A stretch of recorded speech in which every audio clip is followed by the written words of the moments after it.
পৃথিৱীৰ অন্যতম শ্ৰেষ্ঠ গণতন্ত্ৰ ভাৰতবৰ্ষ। এই ভাৰতবৰ্ষৰ গণতান্ত্ৰিক অধিকাৰ সাব্যস্ত কৰিবলৈ মই আহিলোঁ, আজি ভোটদান কৰিছোঁ।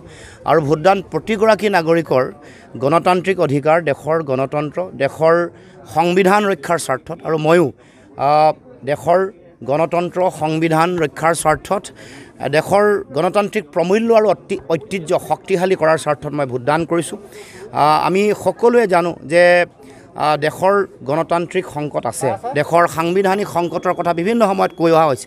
তাৰ লগে লগে দেশৰ যিবোৰ স্বতন্ত্ৰ গণতান্ত্ৰিক অনুষ্ঠান, যি অনুষ্ঠানসমূহে দেশৰ গণতান্ত্ৰিক ভেটি সদায় সুদৃঢ় কৰি আহিছে, ঐতিহ্য পৰম্পৰাক সদায় এটা শক্তিশালী আধাৰ দি আহিছে, সেইবোৰৰ প্ৰতি আক্ৰমণ প্ৰত্যাক্ৰমণ হৈ থকা আমি বিভিন্ন সময়ত শুনিছোঁ।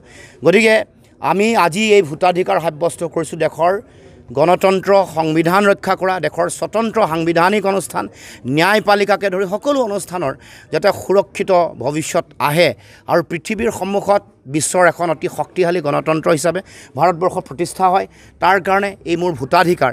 অসমৰ জাতীয় স্বাৰ্থত মই আগৰে পৰা সংগ্ৰাম কৰি আহিছোঁ। এতিয়াও জাতিৰ প্ৰতি অহা যি প্ৰচণ্ড ভাবুকি, ভাষা, কৃষ্টি, সংস্কৃতি, ৰাজনৈতিক ভৱিষ্যত, আমাৰ মাটি ভেটি, আমাৰ মানুহৰ উঠি অহা নতুন প্ৰজন্মৰ ভৱিষ্যত, আমাৰ অসমৰ হালোৱা সজোৱা কৃষক, শ্ৰমিক, কৰ্মচাৰী, বিভিন্ন পৰ্যায়ৰ চাহ বনোৱা সকলো জাতি, জনগোষ্ঠী, ভাষা ভাষী, ধৰ্মাৱলম্বী লোকৰ তেওঁলোকৰ সুৰক্ষিত ভৱিষ্যতৰ স্বাৰ্থত এই ভোটদান। মই ভাবোঁ যে এই সময়ত অসমৰ জাতীয় সংকট আছে, জাতীয় সংকট নিৰসন বা সমাধান কৰিবৰ কাৰণে যিটো জাতীয় দায়িত্ব, সেই দায়িত্ব পালন কৰিবৰ কাৰণে, সেইকাৰণে এই যিখন যুঁজ, ৰাজনৈতিক যিখন সংগ্ৰাম, এইখনক জাতিৰ অন্যায়ৰ বিৰুদ্ধে ন্যায় প্ৰতিষ্ঠাৰ সংগ্ৰাম বুলি অভিহিত ইতিমধ্যে কৰিছোঁ।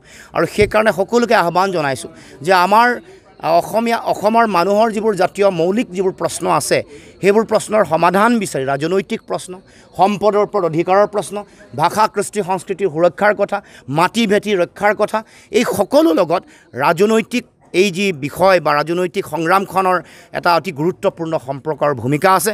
গতিকে এই নিৰ্বাচনী যুঁজখন, এই ভোটাধিকাৰ, মই ভাবোঁ যে অসমৰ জাতীয় জীৱনৰ আত্মপ্ৰতিষ্ঠাৰ সংগ্ৰামৰ এটা অন্যতম গুৰুত্বপূৰ্ণ অংশ বা মূল অংগ। গতিকে ৰাইজক মই দলে বলে ভোটদান কৰিবৰ কাৰণে আহ্বান জনাইছোঁ।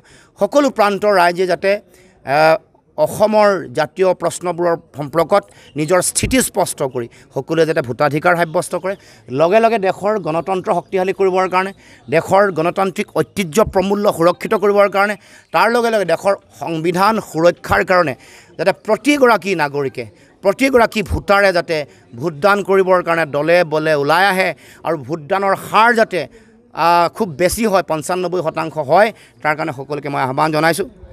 তাৰ লগে লগে মই এগৰাকী প্ৰাৰ্থী ডিব্ৰুগড় লোকসভা সমষ্টি। গতিকে এই সময়ত ডিব্ৰুগড় লোকসভাৰ প্ৰতিগৰাকী ভোটাৰ, প্ৰতিগৰাকী নাগৰিক, সকলোকে, জ্যেষ্ঠ ব্যক্তি, আই মাতৃ, শিক্ষাগুৰু, সকলোকে মই শ্ৰদ্ধা সেৱা জনাইছোঁ।